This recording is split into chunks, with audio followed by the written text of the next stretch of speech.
Ciao a tutte, ciao a tutti. Buongiorno, bonjour à toutes, bonjour à tous.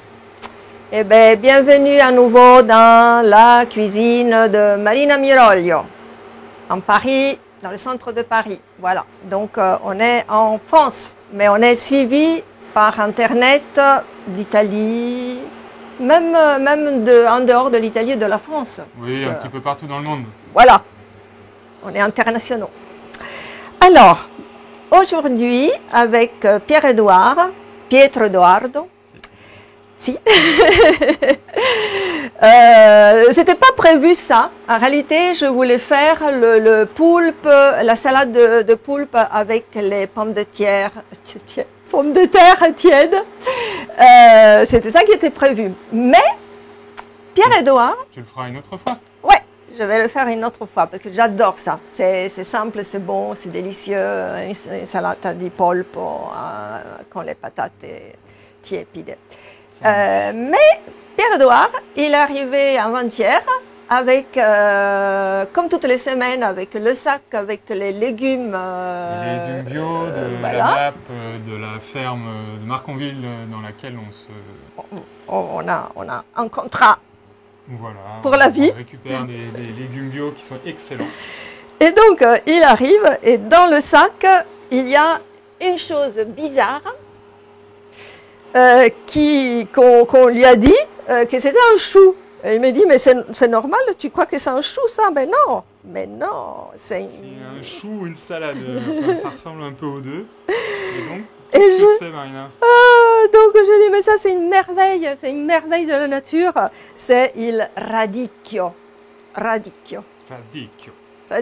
Voilà, parce qu'en France on dit radicchio, hein? Oui. Mais c'est radicchio.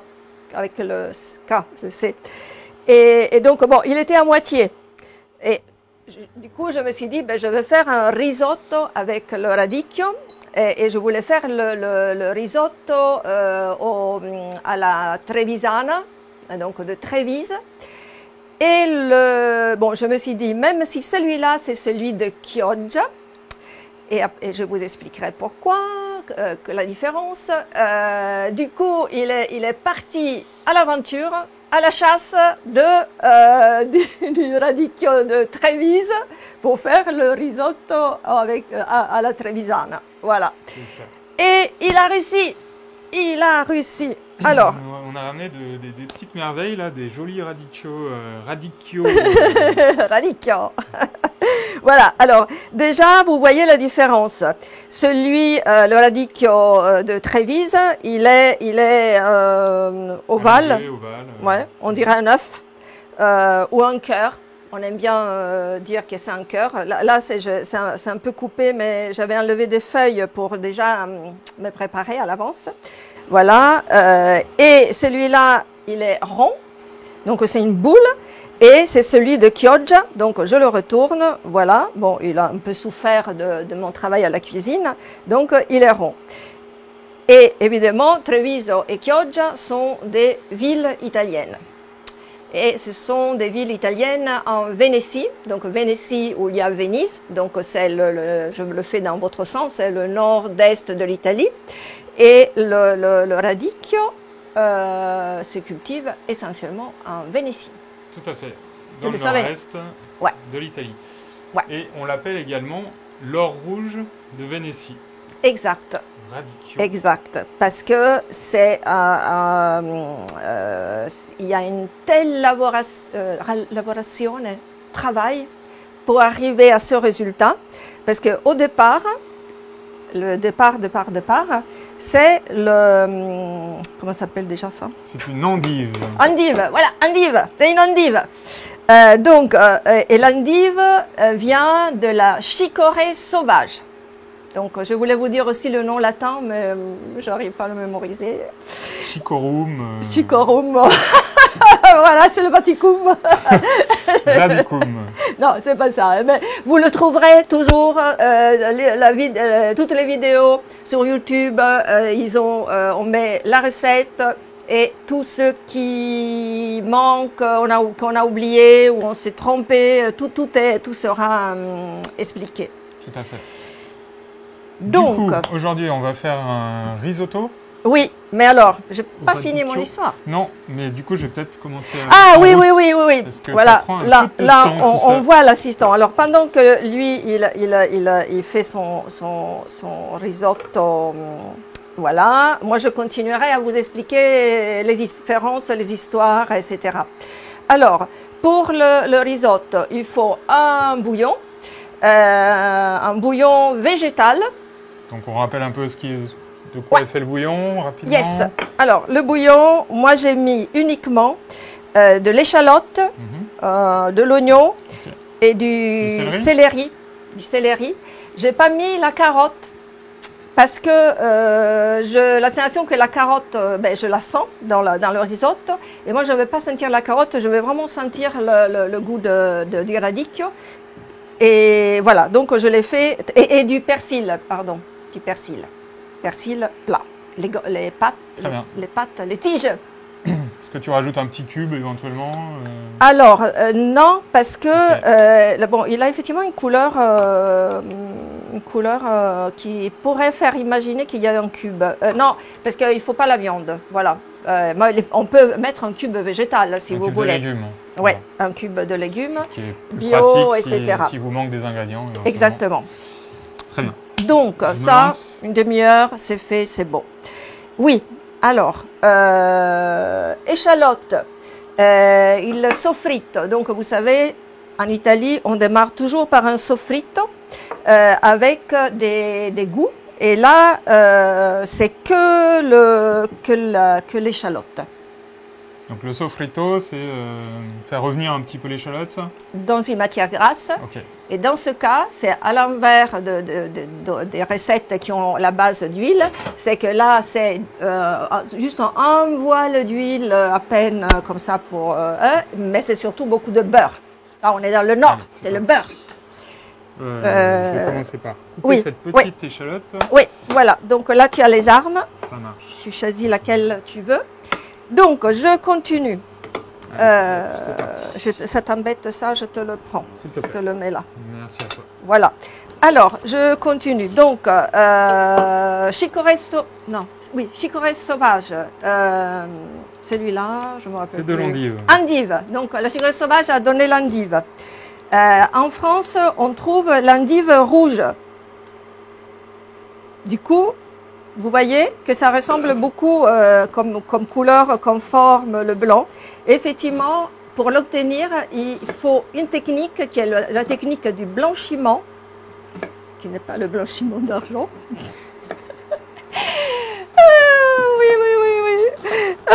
Oui, parce que sinon, elle est verte-rouge, elle n'est pas blanche-rouge.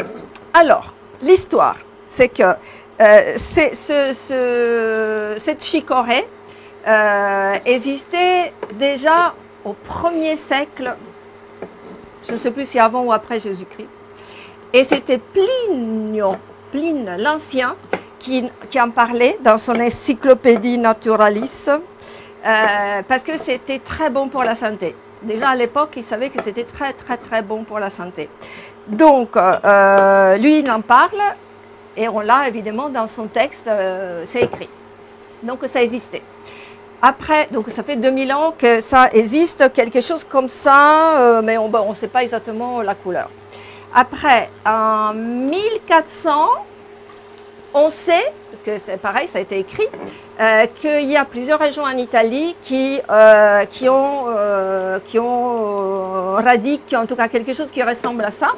Et c'est la Vénétie, les Friuli, Venezia Giulia. Je vais prendre une petite spatule, Marina.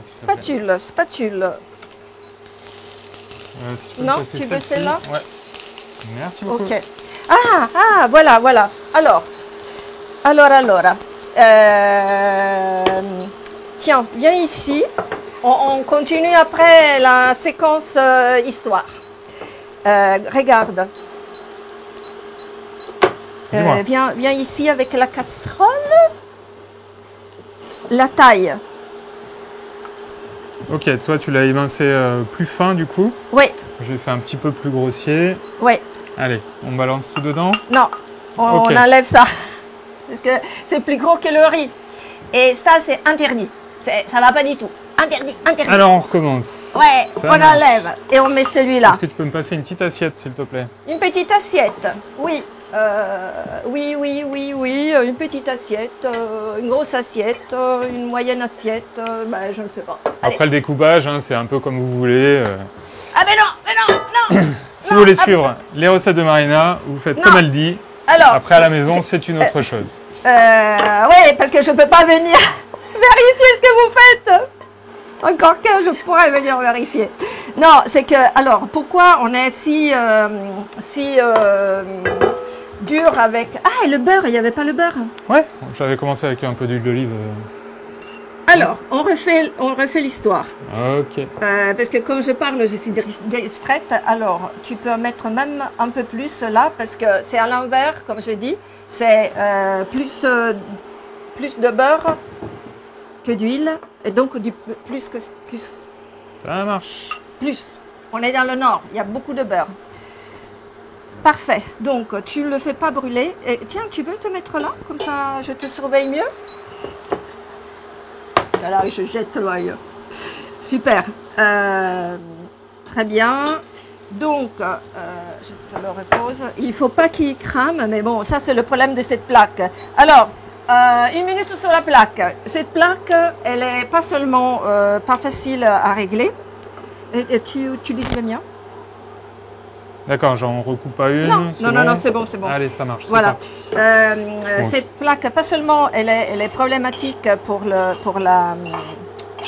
température, mais aussi c'est qu'elle fait un bruit incroyable et en plus elle perturbe les micros. Donc parfois il y a un grésillement bizarre et ce grésillement, c'est pas notre cheminée qui crépite et tout, c'est la plaque induction. Mais un jour on aura le feu. Je veux le feu là. Je veux faire un trou et mettre le gaz.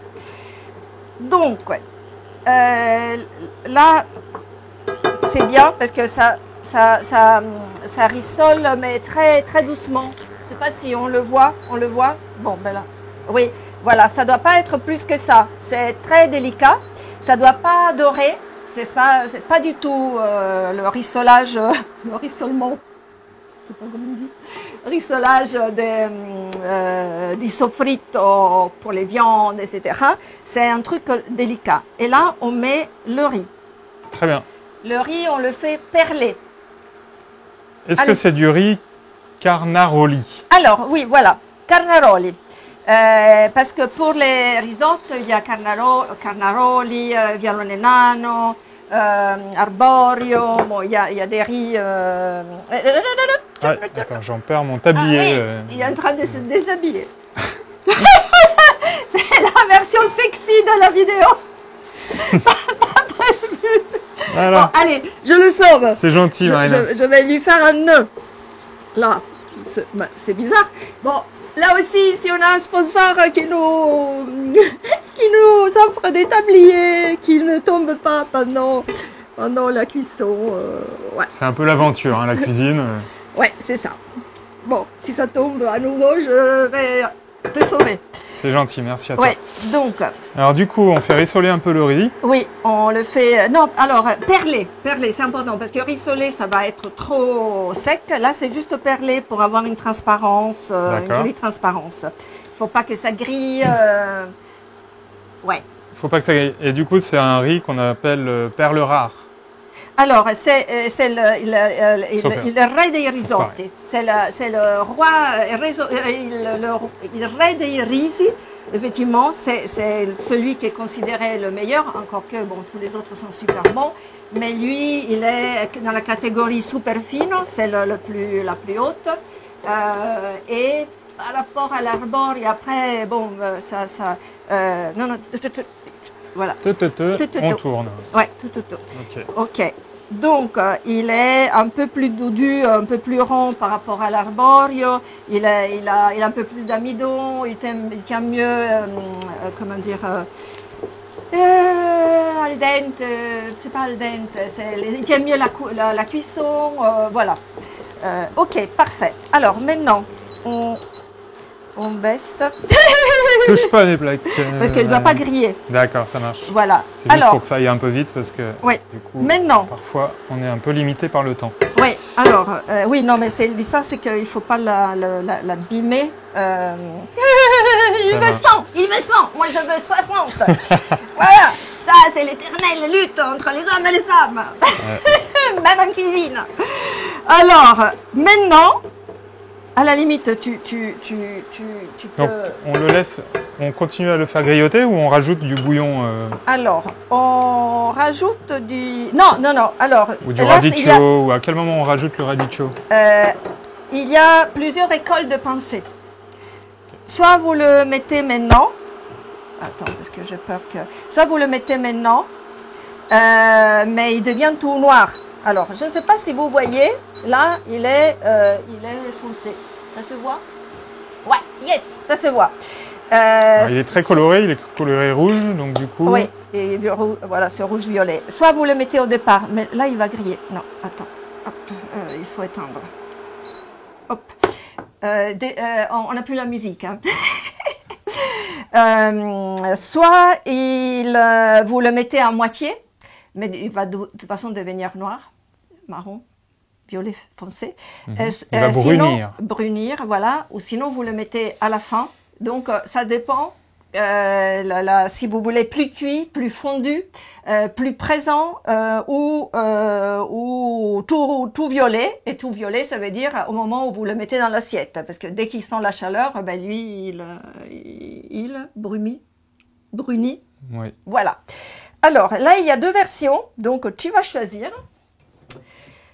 C'est la version avec le vin rouge, voilà, okay. Ou avec le vin blanc.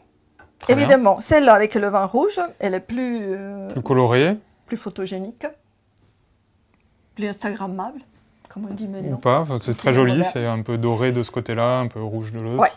Donc, les deux sont appétissants, sont sympas à regarder. Alors là, j'ai arrêté la cuisson à 2/3. Pour faire plus vite, parce qu'à un moment donné, on va mettre ce riz à côté, on va pas le terminer et on va continuer avec ça. C'est une tricherie pour pouvoir faire des vidéos plus courtes, parce qu'on me dit fais court. Bon, j'essaye de faire court, mais c'est pas possible. Okay. Alors, donc tu as choisi laquelle tu veux? Je pense que tu as envie que ça soit le rouge, donc on va choisir le rouge. Oui. Allez, c'est parti. C'est celle-là. Ok, alors je remets un instant les deux ici. Ok. Et en attendant, on continue celui-là. Oui. Allez, et super. là, il faut mettre, avant le bouillon, il faut mettre le vin. Du coup, c'est le vin rouge. Ok, il faut que ça soit un peu chaud quand même. Ouais. Il est chaud. Ouais. Ah bien. Ok. Donc on envoie le vin rouge. Est-ce qu'on le fait flamber ou... Alors, comme je trouve que tu fais très bien flamber le... Mais là, la poêle est plus profonde. Fais attention parce que... On va voir ce que ça va donner. Donc, il faut tourner d'abord. Voilà, on touille un peu. Voilà, comme ça, il devient ça, c'est un peu imprégné. On va essayer de le faire flamber. Je vais perdre mon... Non, il ne veut pas. C'est un vin qui ne flambe pas. C'est un vin sans alcool. Ah, il y a eu quelques petites flammettes. Bon, c'était pas comme l'autre fois où... Non, c'était peut-être pas assez fort. On a failli griller là. Les caméras... Non, je blague. Elles sont assez hautes. Alors, voilà. Donc, du coup, il a changé de couleur. Tu le vois, Rémi? Yes. Très bien. Donc, une fois que l'alcool a évaporé, donc on le sent à l'odeur, hein, c'est super bon. Ok. À partir de là, ça fume très bon. Allume un peu le feu sous le bouillon. Ouais. Donc là, on va rajouter la première du coup des 5-6 fois où on met le bouillon. Yes. Et en tournant, pareil. Et on tourne. Et on tourne. Et on tourne. Donc là, le feu, on le met un petit peu plus fort, du coup Non, pas forcément. Je me brûle. Donc, ok. Alors, maintenant, tu couvres, mais affile vraiment, il ne faut pas qu'il nage comme à la piscine. Là, tu mets du bouillon ras du ras. Encore. À la différence de l'eau de cuisson des pâtes où je disais il faut faire il faut pas mettre trop. Là, il faut quand même couvrir à fil pour que tout le riz soit au même niveau. Voilà, puis se cuire en même temps. Voilà. Que ça soit homogène. Ouais. Par contre, j'ai perdu le truc avec les petits trous. Je ne l'ai plus. Bon, il va réapparaître. Tu cherches la cuillère en bois? La cuillère en bois. La cuillère en bois, elle est juste là, oui, Marina. Voilà. Tu sais que j'ai découvert... Non, j'ai une intuition. Vous voyez qu'il y a les trous. L'autre fois, je disais, mais à quoi ça sert ces trous? Parce que c'est pour le risotto. Ok. Et alors, je l'ai cherché partout, mais pendant... et en faisant un geste, c'est tout bête, hein, mais bon, parfois la vie est comme ça, c'est que si quand vous prenez le bouillon, eh ben, vous le versez, mais il y a aussi les morceaux qui tombent. Vous avez vu tout à l'heure, j'ai rattrapé un morceau de... Eh bien, avec ça passe au travers et ça bloque. Et ça évite de faire descendre les légumes. C'est pratique. Hein. Voilà à quoi ça sert. Le geste n'est pas évident, mais bon, oui. Au final, c'est pratique. Voilà. Ok. Ok. Ok. On est bon. Ça, c'est le mystère des trous de la cuillère pour le risotto. Maintenant, donc, là... Donc on laisse mijoter gentiment le risotto. Oui, ben là, c'est maintenant, il absorbe. Voilà, ça réduit en même temps un petit complètement, il doit absorber complètement. Ouais. Et après, on rajoute du bouillon, il absorbe complètement, on rajoute du bouillon, etc. Jusqu'à 2-3 minutes avant qu'il soit cuit. Parce qu'après, on fait la mantecatura. Donc... Mantecatura, le fameux geste... Ah non, geste... la mantecatura, c'est la sauce fromagère. Oui, voilà, mais où il faut faire ce geste-là. Ok. Et je ne sais pas faire, mais lui, il sait faire très bien. Il a un joli coup de main. Bon, vu que je sens que tu aimes, je te laisse continuer, mais il faut attendre que ça absorbe. Du coup, là, si tu veux le faire plus vite pour la caméra, là, tu montes la chaleur. Ça marche. Mais tu ne dois pas mettre du bouillon, tu dois attendre qu'il soit complètement absorbé. Pas de souci. Donc, là, pour la caméra, on peut vraiment le faire bouillir très vite. Alors, je termine l'histoire du radicchio. Là, il y a un magnifique radicchio Alors, il y a deux sortes de radicchio, il y en a un jaune et un rouge. C'est ça. Celui-là, c'est le variegato de Castelfranco et c'est une autre merveille. Voilà. Et c'est joli, il a des jolies taches violettes. Ça, on le voit où il est flou, mon petit radicchio, mon gros radicchio. Ça va? Bon, mon joli radicchio. Celui-là, c'est une merveille. C'est incroyable que Pierre-Édouard, tu as réussi à trouver celui-là dans le quartier. Oui, on a la chance d'avoir des bons petits commerces à côté qui font des très bons légumes bio. Donc voilà, on a trouvé notre bonheur là-bas. C'est merveilleux. Parfait, on est content. Merveilleux. Donc là, il me manque. Donc là, on a bien compris l'histoire. Alors ce radicchio-là rouge, ouais. Je voulais le placer, ça me fait penser à la salade Lolo Rossa, qui est une salade de petites feuilles rouges. Le nom est mignon, donc la Lolo Rossa. Alors là, tous les producteurs de radicchio, pareil, vont écrire. Alors, c'est juste la couleur. C'est la couleur, c'est la couleur. Mais l'histoire, c'est que là, bon, je le retourne. Non, c'est comme ça. Là, pour arriver à ça, parce que normalement, il a plein de feuilles qui sont vertes et il y a tout un travail qui sera expliqué en dessous de la vidéo, que je vais résumer pour ne pas passer longtemps et surtout dire des bêtises. Le radicchio à un moment donné, il est coupé, il est sorti de la terre, il est nettoyé de feuilles vertes et il est coupé, mais avec les racines. Hein. Il faut les racines. On y enlève donc les feuilles vertes, on laisse un morceau, les racines, et il est mis dans de l'eau, alors autour de 0 degré, et surtout dans de l'eau pure, magnifique et pure, voilà, pure, pas polluée. Et il reste 20 jours dans le noir complet. Dans le noir complet, comme ça, la chlorophylle ne se développe pas. Donc il est plus vert et surtout il développe toute la partie blanche et il a presque plus d'amertume. Il a ce double goût sucré, sucré amer, mais pas amer autant que l'endive. Et cette technique de l'endive rouge française est proche de celle du radicchio, mais pas tout à fait. Il y a une différence, et cette différence, c'est des subtilités qui m'échappent. Donc, je vous l'expliquerai par écrit en demandant conseil à des vrais experts, parce que c'est quand même une technique complexe qui, paraît-il, la technique du blanchiment, elle remonte à 1860, donc l'année de l'unité d'Italie, mais ça n'a rien à voir. Et donc c'est un agronome belge, parce que les Belges effectivement faisaient beaucoup d'endives, qui avait amené en Italie cette technique de blanchiment. Il s'appelle Francesco Vandenborg, je ne le prononce pas bien. Et c'est à partir de là qu'on a développé cette technique. Et après, la cultivation de radicchio s'est développée beaucoup.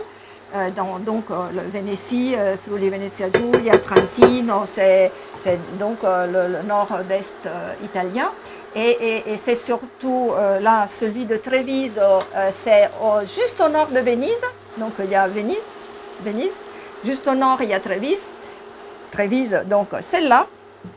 Et juste en dessous de Venise, il y a Chioggia, au bord de mer, au bord de la, voilà, comment dire, vraiment à côté de la côte. Et c'est celui de Chioggia. Et pour l'anecdote, il me manque le dernier. Donc, on a celui de Chioggia, celui de Treviso, et il y a le... Non, j'ai dit une bêtise. Les remontrer, hein?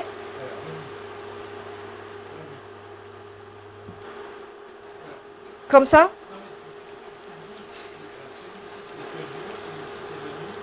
Oui, voilà, je l'aurais dit. Pas seulement parce que pour la caméra c'est bien, mais parce que j'ai dit une bêtise. Alors, celui de Treviso, on l'a pas.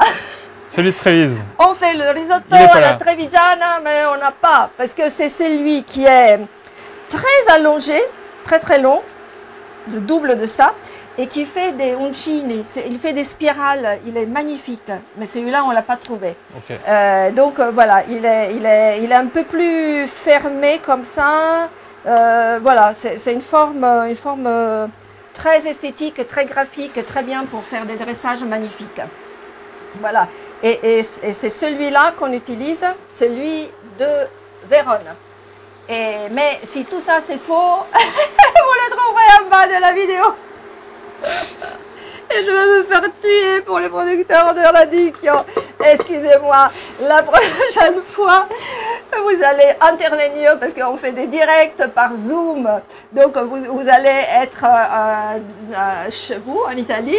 Et vous allez me surveiller, me dire « Non, Marina, tu dis n'importe quoi, etc. » Bon, voilà. On dit souvent des bêtises. Ouais. Mais bon. Mais c'est plus rigolo. Voilà. Ben, disons, c'est pas voulu. Hein. L'essentiel, c'est de passer un bon moment et vous proposer une bonne recette. Voilà. Avec toutes les histoires qui vont avec. Ouais, exactement. Bon, ça... Alors, donc, j'ai pas mis le minuteur. J'ai oublié de mettre le minuteur. Donc, selon toi, on est à combien? On va savoir. On doit être à 15 minutes à peu près de cuisson là. Ouais. Donc, ouais. Là, je remets dans le petit panier. Hop. Et là, on a 3 petits pots. Alors, je nettoie. Hein. Ah, je nettoie pour faire joli. Hop. Je remets les endives. Là, on a. Non, je fais comme ça. Hop. Les parties, celles-là, vous voyez, elles sont très blanches. Là, elles sont les parties violettes, rouge-violette, mais un peu petites, pas jolies. Et là, il y a des jolies listarelles. Voilà, des listarelles. Listarelle. Listarelles. Liseré. Ah. Merci, Rémi. Listarelle, c'était joli, hein, autant. Hein. C'est joli, ça fait italien. Listarelle. Ouais. Non, et en italien, ça existe en plus. Donc, les listarelles, okay. C'est pour la décoration, dans le sens qu'on le met à la dernière minute pour qu'ils gardent, voilà, pour qu'ils gardent leur fraîcheur, leur couleur bien rouge. Celui-là, on va le mettre quand on fait la mantecatura, donc il va être mélangé à la dernière minute dedans. Celui-là, par contre, comme il est un peu dur, il y a...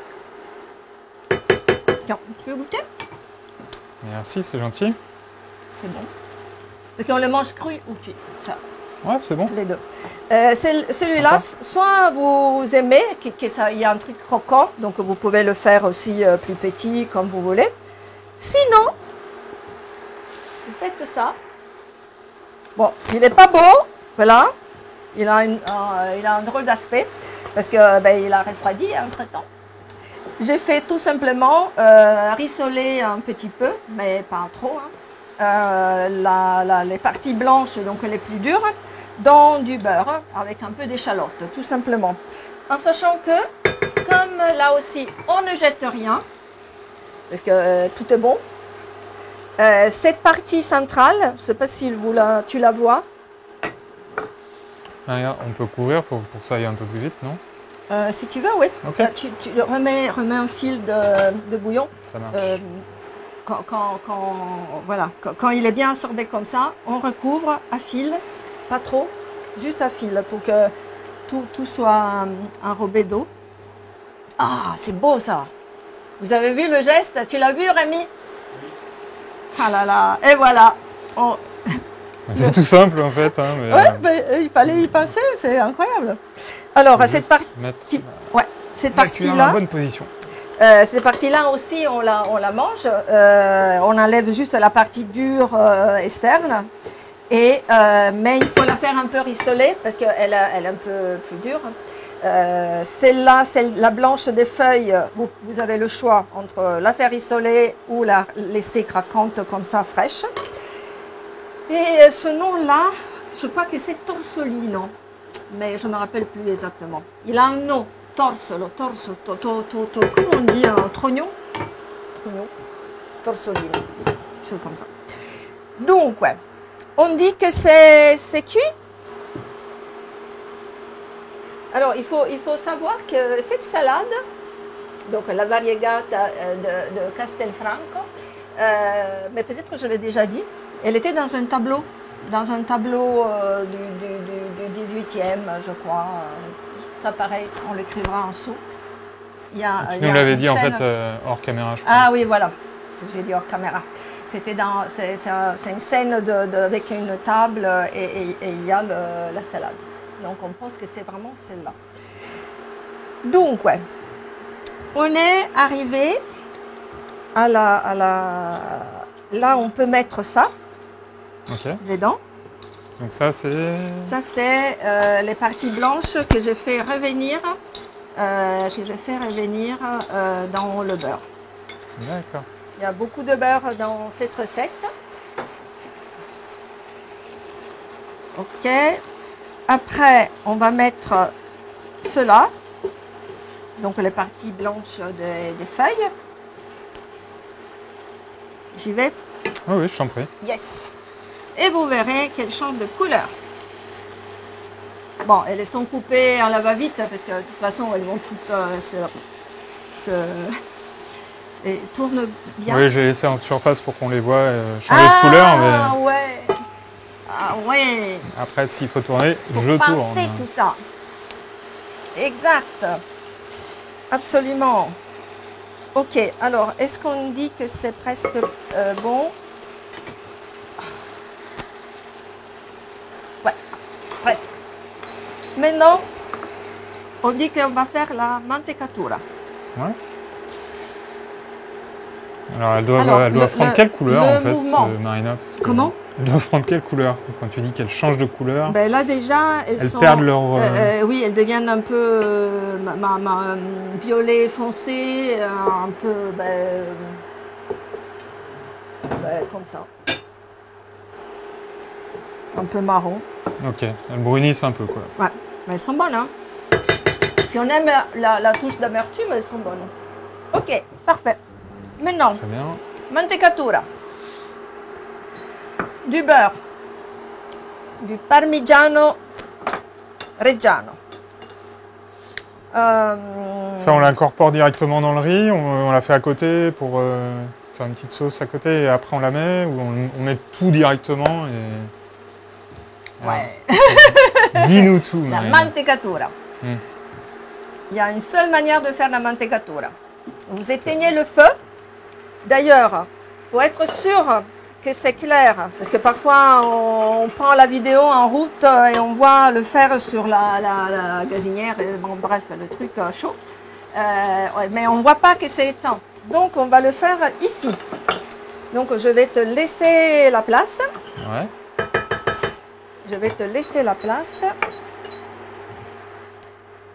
Donc tu vas venir ici. Hop là. Comme ça, c'est bien clair que c'est jamais sur le feu. C'est quand on a presque terminé. Très bien. Alors là, on met le couteau pour couper le beurre. Bon, allez, hop. Je te... voilà, comme ça. Hop. Alors, un bon morceau de beurre. Un peu plus parce que... Ouais, parce qu'on aime le beurre. On aime bien ça. Et encore un petit peu, parce qu'on adore le beurre. En fait, on aime vraiment ça. Bonne beurre, hein.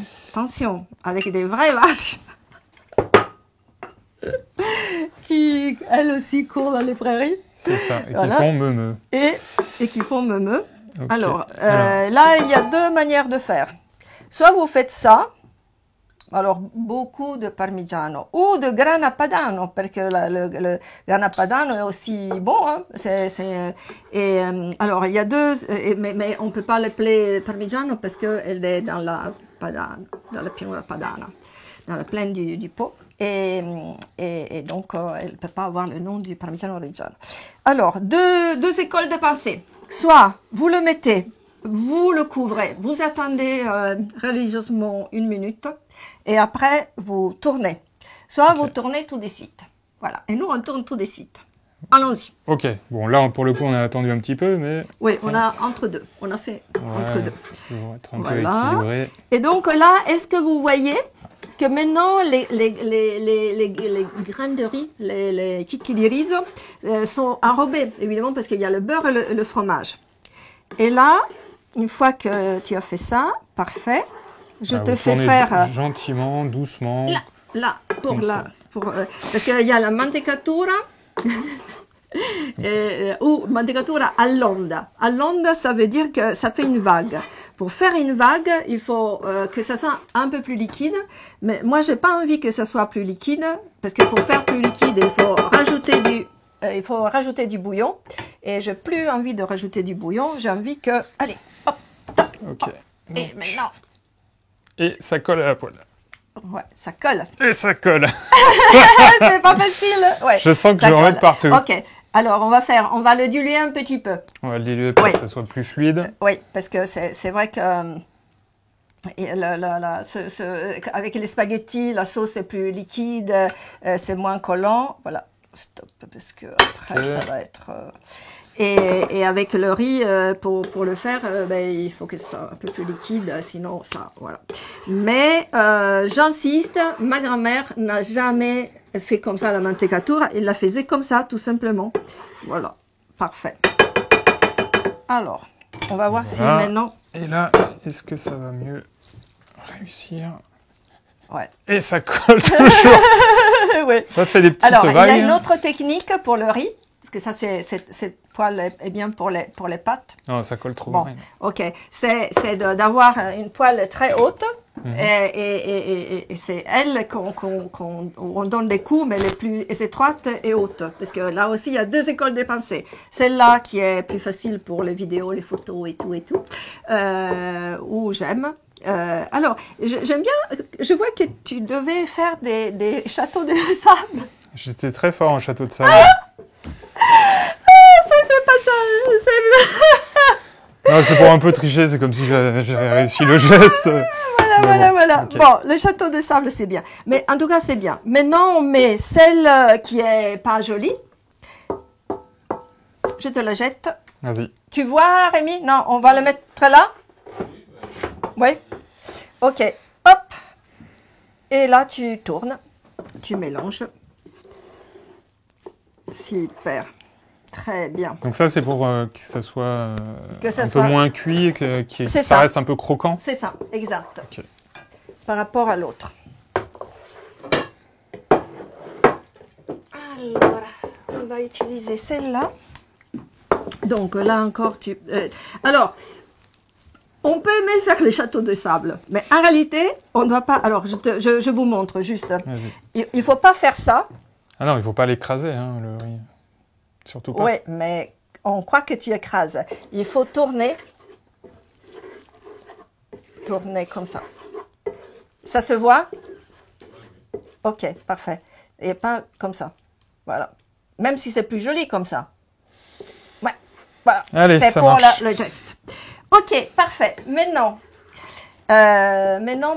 il faut ça. Ok, parfait. Très bien. Maintenant, est-ce que tu veux impiattare?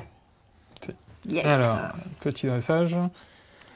Est-ce qu'il y a une technique? On ne sait pas. On ne sait pas. Faites un peu comme vous pouvez. Passe-moi une cuillère peut-être, s'il te plaît. Une cuillère. Oui, une jolie cuillère. Grazie mille. Ah ah. Voilà. On va faire un joli petit château de risotto. Alors, tiens. Je reviens, hein. Ne partez pas. Je reviens.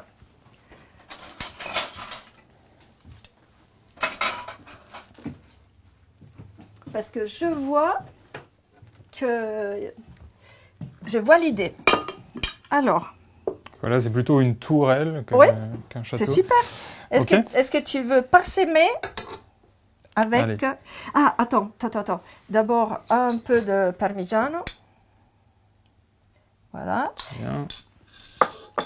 Et par-dessus aussi. Ah, bon, ça marche. On va mettre comme ça, vite fait. Hop. Alors, il y a deux manières deux grandes écoles de pensée là aussi. Il n'y a que des écoles de pensée ici. C'est vous positionnez avec les pinces, tac, comme dans les étoilés, etc. Ou sinon, vous laissez tomber et c'est la nature qui fait bien les choses.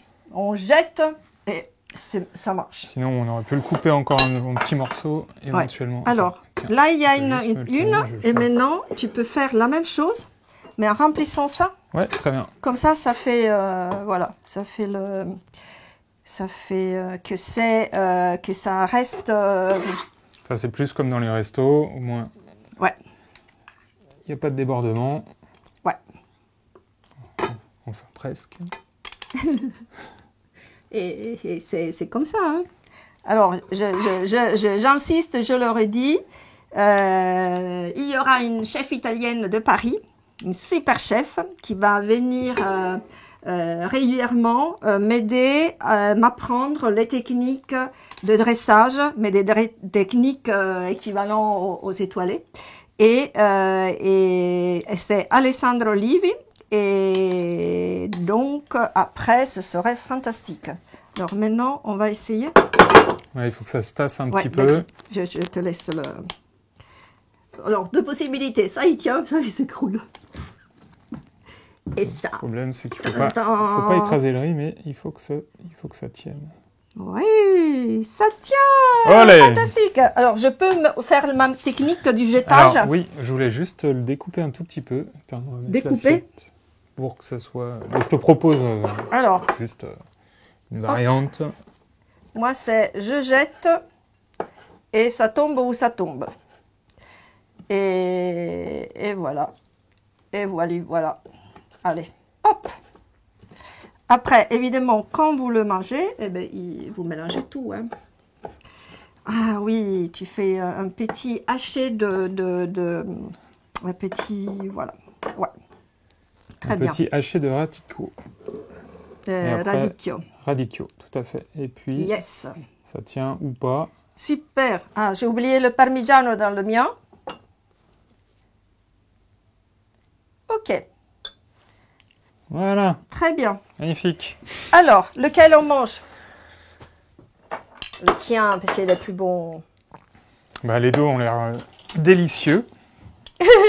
Oui. Et puis, voilà, on arrive au bout, Marina Oui, on arrive au bout. Bon, bah, Allez, super. on goûte. C'est super joli, c'est deux dressages différents. Après, vous pouvez vous amuser, hein, faire des étoiles. On peut faire des étoiles. Oui, faire une petite étoile. Enfin, chacun s'amuse après comme il veut à la On maison. peut aussi, si on aime le poivre, mettre du poivre. C'est pas interdit. Ça relève un peu. Allez. Nous, on aime bien. On goûte. Vas-y, je t'en prie, Marina. Honneur aux dames. À toi. Merci.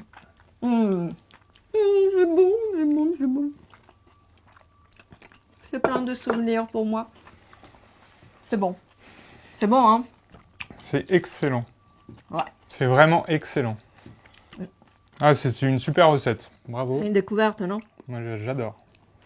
Ça, c'est vraiment... Je vous invite à le faire. Parce que c'est simple. C'est joli. Hein? C'est simple à faire. C'est accessible. Ouais. Il faut juste retrouver du radicchio voilà, près de chez vous, dans les marchés éventuellement. Exactement. Et, il n'en faut pas beaucoup, hein, parce que là un petit, ça suffit. Et ce qui vous reste, vous le mangez en salade, vous pouvez le braiser. Il y a plein d'autres recettes pour le manger. Tout à fait. Ça peut servir de présentation aussi pour poser un œuf poché, n'est-ce pas? Qu'on avait fait ensemble la dernière fois. Effectivement, bon, là, j'ai pas lavé les feuilles, mais vous pouvez aussi utiliser la feuille lavée pour mettre le riz dedans ou des œufs pochés. Voilà. On peut faire un troisième dressage rapidement. Mais c'est que je ne les ai pas lavés et essuyés. D'accord, ok, ça marche. On le fera une autre fois. Pas de souci. Mais en tout cas, ça peut servir de présentoir, donc voilà. N'hésitez pas à vous amuser avec. Exactement. Mais c'est vraiment excellent, c'est délicieux. Et on fera, du coup, on en fera un autre. Parce que celui-là, c'est la base. La base est avec le vin blanc. Là, on l'a fait avec le vin rouge parce qu'il était plus esthétique. Mais il y a aussi les variantes autorisées qui est de rajouter de la saucisse fraîche cuite, qu'on fait cuire. Saucisse, le speck. Donc, il y a des associations heureuses avec le radicchio. Ok. Puis pour ceux qui boivent pas d'alcool, vous pouvez le faire sans et ça sera tout aussi bon. Ah oui, ça absolument. Voilà, ceux qui par contre qui aiment le vin, n'hésitez pas à en mettre, c'est excellent. Parfait. Eh bien très bien. On a terminé? On a terminé et puis voilà, c'est une belle recette encore une fois qu'on a fait ensemble. Merci à toi Marina pour toutes tes belles explications et cette belle recette. Yes. Voilà. Merci à vous, merci à toi. Merci à tout le monde qui nous suit. Continuez à nous suivre, continuez à liker, abonnez-vous si vous n'êtes pas déjà abonné. Partagez à tous vos amis pour qu'on puisse continuer à faire ces vidéos. Parce que vraiment, il faut avoir des 100 000 personnes qui nous suivent pour que la chaîne continue pour l'éternité. Minimum. 100 000 de plus par semaine. Oui, ça serait bien. Oui, des millions, style les stars d'Hollywood. Et donc, on vous dit à la semaine prochaine pour une prochaine recette. À la semaine prochaine, portez-vous bien. Et puis n'hésitez pas à faire cette recette. C'est un légume d'automne, fin d'automne, début d'hiver. Mais il y a aussi dans d'autres saisons. Il y a plusieurs saisons. Il y a aussi d'autres saisons. Ouais. Voilà, n'hésitez pas à le faire. Vous allez vous régaler, vous et votre famille. Portez-vous bien, bonne semaine. Et faites des commentaires sur si vous avez cuisiné nos recettes. Faites des commentaires et envoyez-nous aussi des photos de vos plats pour qu'on voit si vous les avez bien réalisés. Ça serait très sympa et montrez-nous vos beaux dressages. Oui. Voilà, on peut faire un petit concours de dressage, ça serait amusant. Donc n'hésitez pas à prendre ça en photo et puis envoyez-nous ça. Voilà, on fera des petits commentaires dessus. Super. Très bien. Et alors, on dit au revoir. On dit au revoir. On est triste de vous dire au revoir. On est triste, mais on sera heureux de vous retrouver pour une future recette. Ciao, ciao. Et voilà. Et ciao. Ciao. Gros bisous. À bientôt. Ciao.